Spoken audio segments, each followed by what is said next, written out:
ನಮಸ್ಕಾರ ನಮಸ್ಕಾರ. ಏನು ಅದ್ರದ್ದು ಕೆಲಸ ಹೊಂಟಿದಲ್ಲ? ಕೆಲಸ ಇತ್ತು, ಹೋಗ್ತಾ ಇದ್ದೀನಿ ಸೌಕರ್ಯ. ನಮ್ಮ ಸೌಕಾರ ನನಗೆ ಅರ್ಜೆಂಟ್ ಬಾ ತಿಳಿಸ್ವ. ಯಾಕ್ರಿ ಗುಮಾಸ್ತರ ಅಂತೇನ್ ಕೆಲಸ ಇತ್ತಂತ್ರಿ? ನಮ್ಮ ಸೌಕರ್ ಬಾ ಅಂತ ಹೇಳಿ ಆಯ್ತ್ರಿ. ನಮ್ಮ ಸೌಕರ್ ಬಾ ಅಂತ ಹೇಳಾದ್ಮೇಲೆ ಬಂದು ಭೇಟಿ ಆಗ್ತೇವೆ. ಯಜಮಾನ್ರ ನೀವೇನ್ ಬಾಳ ವಿಚಾರ ಮಾಡ್ಬೇಡ್ರಿ, ಬರ್ತೇವೆ ಅಂತ ಹೇಳ್ರಿ. ನೋಡ್ರಪ್ಪ, ನೀವು ಚಿಕ್ಕವರಿದ್ದಾಗ ನಿಮ್ಮ ತಂದೆಯವರು ಮಾಡಿಸ್ತಾವಲ್ಲ ಇನ್ನೂ ಬುಕ್ನಾಗ ಹಂಗೆ ಐತಿ. ಆ ವಿಷಯ ತಿಳಿಸ್ಬಾ ಅಂತ ನನಗ್ ಕಳ್ಸ್ಯಾರ. ಇದೇನು ಗುಮಾಸ್ತ್ರೆ, ಪ್ರತಿ ವರ್ಷ ನಮ್ಮ ಹೊಲದಲ್ಲಿ ಬರುವ ಕಾಳುಗಳನ್ನು ಮಾರಿ ಸಾಲ ತೀರಿಸಿ ಋಣಮುಕ್ತರಾಗಿದ್ದೇವೆ. ನೀವೇ ಒಂದು ಸಲ ನಮಗೆ ಹೇಳಿದ್ದೀರಿ, ನಿಮ್ಮ ಸಾಲದ ಕಾಗದ ಪತ್ರವನ್ನು ಹರಿದು ಹಾಕ್ತೀನಿ ಅಂತ ಹೇಳಿ. ಗುಮಾಸ್ತ್ರೆ, ಈಗ ಮತ್ತೆ ಸಾಲ ಐತಿ ಅಂದ್ರ ನಾವು ಎಲ್ಲಿಂದ ತಂದು ಕೊಡ್ಬೇಕ್ರಿ ಗುಮಾಸ್ತ್ರ? ನಾವ್ ಎಲ್ಲಿಂದ ತಂದು ಕೊಡ್ಬೇಕು? ಎಲ್ಲಿ ತಂದು ಕೊಡ್ಬೇಕಂದ್ರೆ ಏನ್ ಮಾಡೋದು ಮಾಡಕ ತಿಳಿಲಿಲ್ಲೇನು? ಎಲ್ಲಿ ತಂದು ಕೊಡ್ಬೇಕತ್ತ ಬಾ, ಅರ್ಜೆಂಟ್ ಬಂದ್ರೆ ಬೆಟ್ಟಾಗ ನಮ್ ಸರ್ಕಾರ ಬಾಳ ಅಂದ್ರ ಒಂಥರ ಬೆಳಗಾವನ ಇದ್ದಂಗ ಕಾಲೇಜ್ ಮಕ್ಕಳು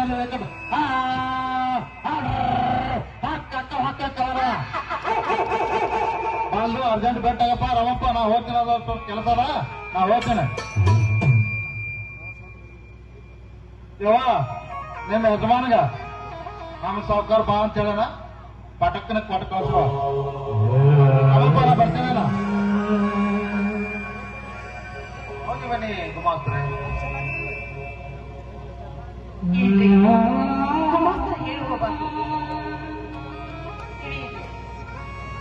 ಸೀತಾ, ನಾನು ಚಿಕ್ಕವನಿರುವಾಗಲೇ ತೀರಿಸಿ ಋಣಮುಕ್ತರಾಗಿದ್ದೇವೆ. ಈಗ ನೋಡಿದರೆ ಮತ್ತೆ ಸಾಲ ಐತಿ ಅಂತ ಹೇಳ್ತಾ ಇದ್ದಾರೆ. ಸೀತಾ, ನಾನು ಚಿಕ್ಕವನಿರುವಾಗಲೇ ದುಡಿದು ಮುಟ್ಟಿಸಿದ್ದೆ. ಸೀತಾ, ಈ ಸಾಹುಕಾರ ಹೇಳುವ ಮಾತಿನಲ್ಲಿ ನನಗೊಂದು ಯೋಚನೆ ತೋಚದಂತಾಗಿದೆ. ಸೀತಾ,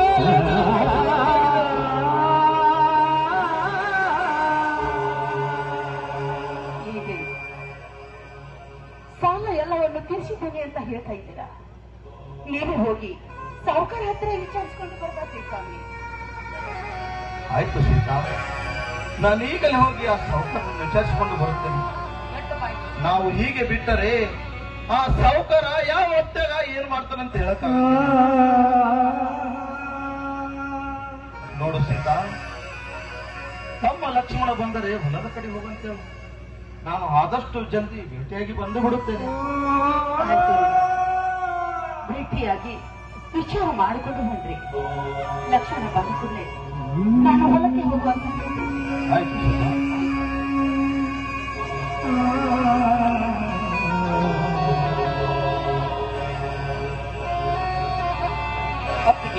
ಅಪ್ಪಗೆ ಏನಪ್ಪಾ ಮೈದನ, ಈಗ ಬಂದು ಏನಪ್ಪ ನೀನು ಹೋದ ಕೆಲಸ ಏನಾಯ್ತು? ಹೋದ ಕೆಲಸದ ವಿಷಯ ಕೇಳ್ತೀಯ ನಮ್ಮ ಮಾತಿಗೆ. ನಮ್ಮಂತ ದರಿದ್ರ ಬಡವರು ಎಷ್ಟು ಕಲಿತರು ಲಂಚಮ್ಮ ಮಂಚರಿದ ಈ ಕ್ರೂರ ಸಮಾಜದಲ್ಲಿ ನೌಕರಿ ಸಿಗೋದು ತುಂಬಾ ದುರ್ಲಭ.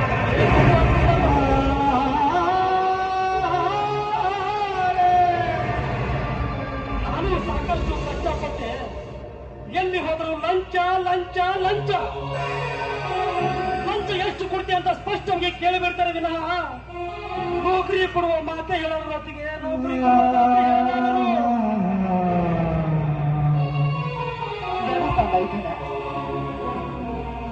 ಇಷ್ಟಕ್ಕೆ ನೊಂದುಕೊಳ್ಳಬಾರದಪ್ಪ.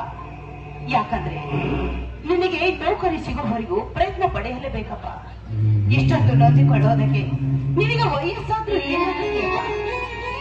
ನೋಡಪ್ಪ, ನೌಕರಿ ಸಿಗೋವರೆಗೂ ನೀನು ಪ್ರಯತ್ನ ಪಡೆಯಲೇಬೇಕು. ಪ್ರಯತ್ನ ಪಟ್ಟರೆ ಫಲ ಸಿಗುತ್ತೆ ಅಪ್ಪ. ಅತ್ತಿಗಮ್ಮ, ಚಿಕ್ಕಂದಿನಿಂದ ನನ್ನ ಅಣ್ಣ ಕಷ್ಟಪಟ್ಟು ಕೂಲಿನಾಲಿ ಮಾಡಿ ನನ್ನನ್ನು ಓದಿಸಿ ವಿದ್ಯಾವಂತನಾಗಿ ಮಾಡಿದ.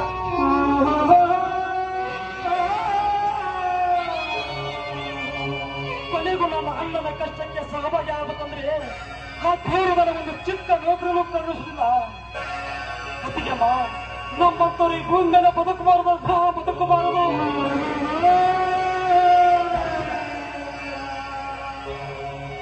ಇಂಥ ಚಿಕ್ಕ ವಯಸ್ಸಿನಲ್ಲಿ ಇಷ್ಟು ದೊಡ್ಡ ಮಾತು ಆಡಬಾರ್ದಪ್ಪ. ಯಾಕಂದ್ರೆ ಹುಟ್ಟಿಸಿದ ದೇವರೇನು ಹುಲ್ಲಿನ ಹಾಕೋದಿಲ್ಲ. ಹಾಗಾಗಿದ್ರೆ ಯಾರು ಈ ಭೂಮಿ ಮೇಲೆ ಬದುಕನೇ ಇರ್ಲಿಲ್ಲವಪ್ಪ. ಅಂಡೆಯಲ್ಲಿ ಕಾಣ್ತಾನೆ ಇಲ್ಲ. ನೋಡು ಲಕ್ಷ್ಮಣ, ಹಿಂದೆ ನಿಮ್ಮ ತಂದೆಯವರು ಸಾಲ ಮಾಡಿದ್ದು ಹಾಗೆ ಇದೆಯಂತೆ. ಗುಮಾಸ್ತರು ಬಂದು ಹೇಳಿದರು, ಅದನ್ನು ವಿಚಾರಿಸಿಕೊಂಡು ಬರುತ್ತೇನೆ ಅಂತ ಹೋಗಿದ್ದಾರೆ. ನೀನು ಬಂದ ನಂತರ ಹೊಲಕ್ಕೆ ಹೋಗು ಅಂತ ಹೇಳಿದ್ದಾರೆ. ಊಟ ಮಾಡಿಕೊಂಡು ಹೊಲಕ್ಕೆ ಹೋಗ್ಬಾರಪ್ಪ. ಅಣ್ಣ ಸಾಲ ಆಗಲೇ ತೀರ್ಸಿದ್ರು ಅಂತ ಹೇಳಿದ್ರು. ಆ ಸಾಲ ಇನ್ನೂ ಹಾಗೇ ಇದೆ ಅಂತ ಇಲ್ಲತ್ತಿಗೆ ಬರೀ ನಾನೇ ಹೋಗಿ ಬರ್ತೀನಿ.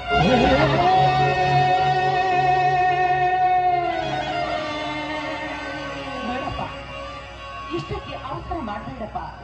ನಿಮ್ಮ ಅಣ್ಣ ಬಂದ ನಂತರ ಎಲ್ಲ ವಿಚಾರಿಸಿಕೊಂಡು ಬರುತ್ತಾರೆ. ನೀನು ಊಟ ಮಾಡಿ ಹೊಲಕ್ಕೆ ಹೋಗು ನಡೆಯಪ್ಪ.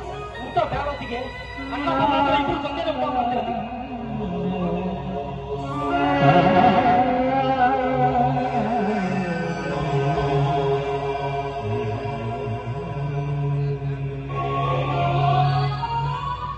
ಅಯ್ಯೋ, ಈಗ ಸ್ವಲ್ಪ ಸಮಾಧಾನವಾಯಿತು. ಸೀದಾ ತನ್ನ ಗೆಳತಿಯ ಮನೆಗೆ ಹೋದವಳು ಬರ್ತೀನಿ ಅಂತ ಹೇಳಿದ್ರೆ ಇನ್ನು ಎಷ್ಟೊಂದು ಬರಲೇ ಇಲ್ಲವಲ್ಲ. ಟೈಮ್ ಬೇರೆ ತುಂಬಾ ಬಾಳ ಇತ್ತು.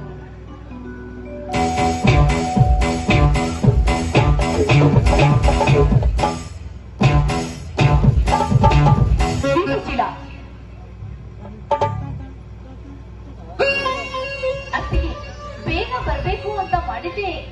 ಅಲ್ಲಿ ಅಲ್ಲಿ ಇಲ್ಲಿ ಇದು ಕುಂಟದಪ್ಪ ಹೇಳ್ಬೇಕಾಗಿಲ್ಲಮ್ಮ ನಮ್ಗೆ. ಅತ್ತಿಗೆ ಏನ್ ಮಾತನಾಡ್ತಾ ಇದ್ದೀರಾ? ನಾನೇನು ಅಂತ ತಪ್ಪು ಮಾಡಿದಿನ ಅಂತ ನೀವು ಈ ರೀತಿ ಮಾತನಾಡ್ತಾ ಇದ್ದೀರಾ? ನಿನ್ನದು ತಪ್ಪಲ್ಲಮ್ಮ, ಇದು ನನ್ನದು ತಪ್ಪಮ್ಮ.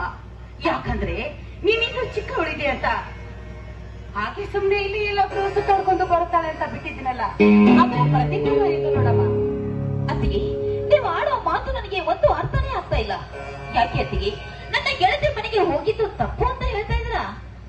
ತಪ್ಪು ಅಂತ ಹೇಳ್ತಾ ಇಲ್ಲ ತಾಯಿ. ಯಾಕಂದ್ರೆ ವಯಸ್ಸಿಗೆ ಬಂದವಳು ಹೊರಗಡೆ ತಿರುಗಾಡುವುದು ಸರಿಯಲ್ಲ ಅಂತ ಹೇಳ್ತಾ ಇದೆಯಾ ಅಷ್ಟೇ ಅಮ್ಮ. ಅತ್ತಿಗೆ ನನ್ನ ಹೆತ್ತಮ್ಮ ಈ ಸಮಯದಲ್ಲಿ ಇದ್ದರೆ ನನ್ನ ಬದುಕು ಹೇಗಾಗುತ್ತಿಲ್ಲ ಅತ್ತಿಗೆ. ಹೆತ್ತಮ್ಮ ಇದ್ದಿದ್ರೆ ಅದ್ರ ವಿಷಯವೇ ಬೇರೆ ಇತ್ತು ಅಮ್ಮ. ಯಾಕಂದ್ರೆ ಅವರ ಸೇವೆ ಮಾಡೋ ಭಾಗ್ಯವಾದ್ರೂ ನನಗೆ ಸಿಕ್ಕಿತವಲ್ಲ. ನೋಡಮ್ಮ, ನಾನು ನಿನ್ನ ಹೆತ್ತ ತಾಯಿಯ ಸ್ಥಾನದಲ್ಲಿ ನಿಂತುಕೊಂಡು ನಿನಗೆ ಕೈ ಮುಗಿದು ಕೇಳಿಕೊಳ್ಳುತ್ತೇನೆ. ಯಾಕಂದ್ರೆ ವಯಸ್ಸಿಗೆ ಬಂದವಳು ಹೊರಗಡೆ ತಿರುಗಾಡುವುದು ಸರಿಯಲ್ಲಮ್ಮ. ಯಾಕಂದ್ರೆ ಕೆಟ್ಟ ಜನ ಕೆಟ್ಟ ಕಾಲವಿರುತ್ತೆ. ಅದಕ್ಕೋಸ್ಕರ ಹೇಳ್ತಾ ಇದ್ದೀನಮ್ಮ ಈ ಮಾತು. ಇನ್ಮೇಲಿಂದ ಮನೆ ಬಿಟ್ಟು ನಾನು ಎಲ್ಲಿಗೆ ಹೋಗೋದಿಲ್ಲ. ಅತ್ತಿಗೆ ನನ್ನ ಹೊಟ್ಟೆ ತುಂಬಾ ಹಸಿತಾ ಇದೆ. ಹೊಟ್ಟೆಗೆ ಏನಾದ್ರೂ ಹಾಕ್ತೀಯೋ ಅಥವಾ? ನಡಿಯಮ್ಮ, ಊಟ ಮಾಡು ನಡಿ. ಲಕ್ಷ್ಮಣ ಊಟ ಮಾಡು ಅಂದ್ರೆ ಹಾಗೆ ಹೋಗಿಬಿಟ್ಟ. ಅವರು ಕೂಡ ಊಟ ಮಾಡದೆ ಹಾಗೆ ಹೋಗಿದ್ದಾರೆ. ಅವರು ಬಂದ ನಂತರ ನಾನು ಊಟ ಮಾಡುತ್ತೇನೆ. ನೀನು ಊಟ ಮಾಡು ನಡಿಯಮ್ಮ.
ಕೈಗೊಂಬೆ ಎತ್ತಿ ಕುಡಿಸಿ ನನ್ನ ಆಸ್ತಿಯನ್ನು ಎತ್ತಿ ಹಾಕಿ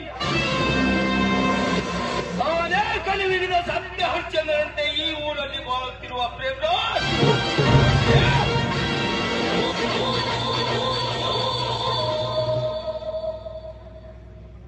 ನಿನಗೆ ತಕ್ಕ ಪಾಠ ಕಲಿಸಲು ಸಿದ್ಧನಾಗಿ ಬಂದಿದ್ದೇನೆ ಈ ಶಿವರಾಜ್. ನಾನು ಒಳ್ಳೆಯವನಾಗಿ ಈ ಸಮಾಜದಲ್ಲಿ ಬಾಳಬೇಕಾದರೆ ನನ್ನ ಮನೆತನಕ್ಕೆ ಅನ್ಯಾಯ ಮಾಡಿದ ಸದಾ ಹಚ್ಚು ಹಸಿರಾಗಿದೆ. ಅದರ ಸೇಡಿನ ಪ್ರತಿಫಲಕ್ಕಾಗಿ ನಾನು ಇಂದು ನಿನ್ನ ನಂಬಿಕೆ ಆತ್ಮ ಸ್ನೇಹಿತನಾಗಿ ನಿನ್ನ ಮನೆ ಸೇರಿ ಈ ಮಾಡುವ ನಾಟಕಕ್ಕೆ ನಾಂದಿ ಹಾಡಿ ನಿನ್ನನ್ನು ಬುಗುರಿಯಂತೆ ಆಟ ಆಡಿಸಿ ನಿನ್ನನ್ನು ಹತ್ತುವಳಿಸಿ ಕೊನೆಗೆ ನಿನ್ನ ಅಪಾರ ಆಸ್ತಿಯನ್ನು ಎತ್ತಿ ಹಾಕಿ ನಿನ್ನನ್ನು ಬೀದಿಯ ಭಿಕ್ಷುಕನಂತೆ ಮಾಡಿದಾಗಲೇ ಹೆತ್ತವರ ಆತ್ಮಕ್ಕೆ ಶಾಂತಿ ಸಿಗುವುದು. ನಾ ಇಟ್ಟ ಗುರಿಯ ಬೇಟೆ ಪ್ರೇಮರಾಜ್.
ಮರದ ಲಾರಿ ಬಗ್ಗೆ ತಿಳಿದುಕೊಂಡು ಬರ್ತೀನಿ ಅಂತ ಹೋದ ಕರಿಯ ಶಿವರಾಜ್ ಇದುವರೆಗೂ ಬರಲಿಲ್ಲ.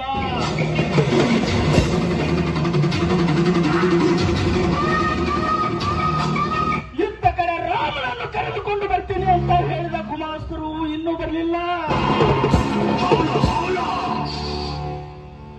ಸರಿಯಾದ ಸಮಯಕ್ಕೆ ಕೂಳು ತಿಂದ ನಾಯಿಗಳು ಕೆಲಸನೇ ಮಾಡ್ತಾ ಇಲ್ಲ.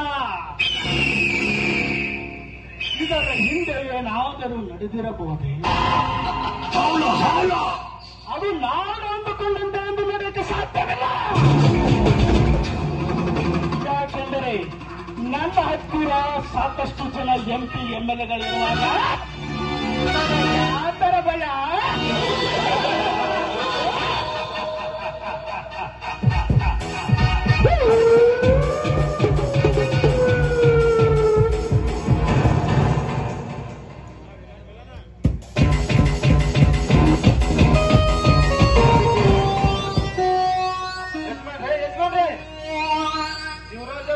ನಮ್ ಗಂಧದಲ್ಲಿ ಬಿಡ್ಕೊಂಡ್ ಬಂದ್ರಲ್ರಿ.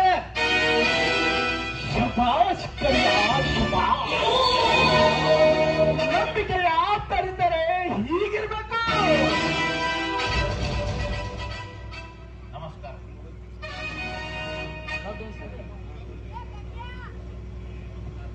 ನಮಸ್ಕಾರ ಪ್ರೇಮರಾಜ್, ನಮಸ್ಕಾರ. ನಮಸ್ಕಾರ ಮಾಡಬೇಕಾಗಿರೋದು ನೀವಲ್ಲ, ನಾವು.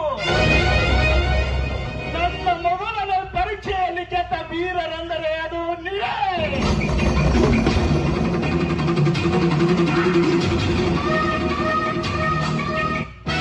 ಯಾವ ಕೆಲಸ? ನೀವು ನನ್ನನ್ನು ನಂಬಿದ ಮೇಲೆ ಇದಕ್ಕಿಂತ ಅನಾಹುತ ಕೆಲಸ ಯಾವುದೇ ಬಂದರೂ ಹೊಡೆದೊಳಗಾಗಿ ಮುಗಿಸುವ ಸಾಮರ್ಥ್ಯ ಈ ಶಿವರಾಜನ. ನೋಡಿ ಪ್ರೇಮರಾಜ್, ಇನ್ನ ಮೇಲೆ ನೀವು ಯಾವುದಕ್ಕೂ ಚಿಂತಿಸುವ ಕಾರಣವಿಲ್ಲ. ನಿಮ್ಮದೇ ಯಾವುದೇ ಕೆಲಸ ಬಂದರೂ ಅದನ್ನು ಸರಿಪಡಿಸಿಕೊಂಡು ಹೋಗುವುದೇ ನನ್ನ ಕೆಲಸ. ತಾವು ನಿಶ್ಚಿಂತೆಯಿಂದ ಇರಬಹುದು. ಈ ಪ್ರಮರಾಜನಿಗೆ ಅಂದಿರಲ್ಲ. ಈ ಶಿವರಾಜನಿಗೆ ನಮ್ಮ ಎಲ್ಲಾ ವ್ಯವಹಾರ ತಿಳಿಸಿ. ಮತ್ತೊಬ್ಬರಿಗೆ ಕೇಳಿ ತಿಳಿದುಕೊಳ್ಳುವನಷ್ಟು ಮೂರ್ಖನಲ್ಲ.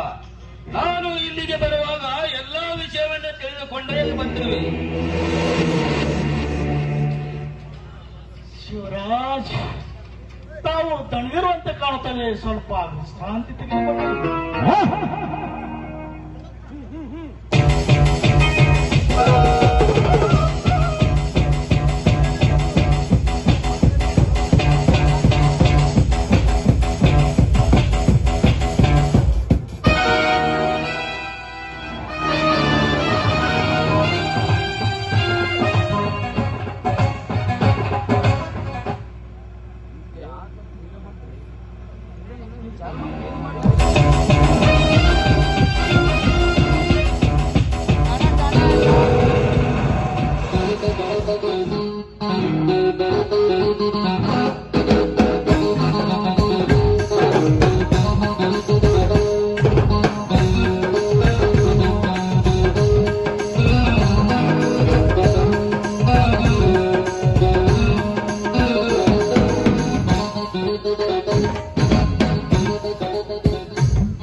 ನಮಸ್ಕಾರ ಯಜಮಾನ್ರೆ, ನಮಸ್ಕಾರ.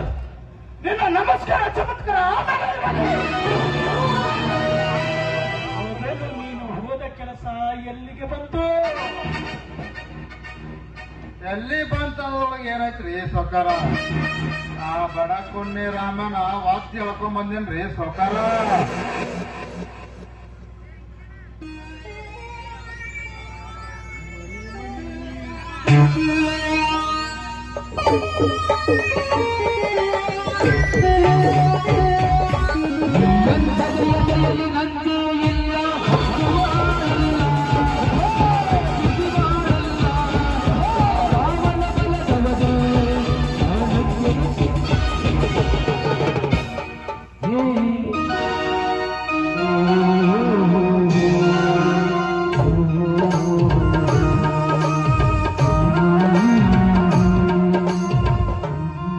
ನಮಸ್ಕಾರ ಸೌಕರ್ಯ.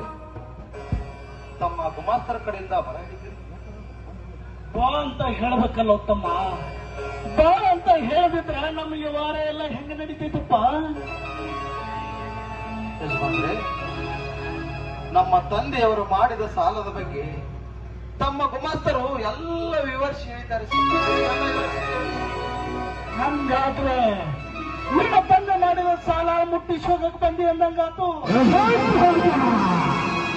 ನೋಡೋಣಮ್ಮ, ಇದುವರೆಗೂ ನಮ್ಮವರು ಅಂತ ಸುಮ್ಮನಿದ್ದೀವಿ. ಇನ್ನ ಮೊದಲೇ ನಂಗೆ ಬಿಡಕ್ಕೆ ಬರೋದಿಲ್ಲ. ಏನೋ ಕರೆಯಕ್ಕೆ ಕಳಿಸಿದಕ್ಕೆ ನಮಗೂ ಒಂದು ಕಿಮ್ಮತ್ ಕೊಟ್ಟು ಇಲ್ಲಿವರೆಗೂ ಬಂದಿ.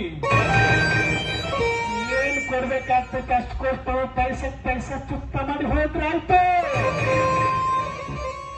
ಯಜಮಾನ್ರೆ, ನಾವು ಚಿಕ್ಕವರಿರುವಾಗಲೇ ತೀರಿಸಿ ಋಣಮುಕ್ತರಾಗಿದ್ದೇವೆ. ನೀವೇ ಒಂದು ಸಲ ನಮ್ಮ ಮುಂದೆ ಹೇಳಿದ್ದೀರಿ. ಈಗ ನೋಡಿದರೆ ಮತ್ತೆ ಸಾಲ ಐತೆ ಅಂದ್ರ ನಾವು ಎಲ್ಲಿಂದ ತಂದು ಕೊಡ್ಬೇಕ್ರಿ ಕುಮಾಸ್ತ್ರ? ನಾವೆಲ್ಲಿಂದ ತಂದು ಒಳ್ಳೆ ಸಾಲ ನಿಮ್ಮ ತಂದೆ ಮುಗಿಸೋಣ ಅಂತ ನಾನೇ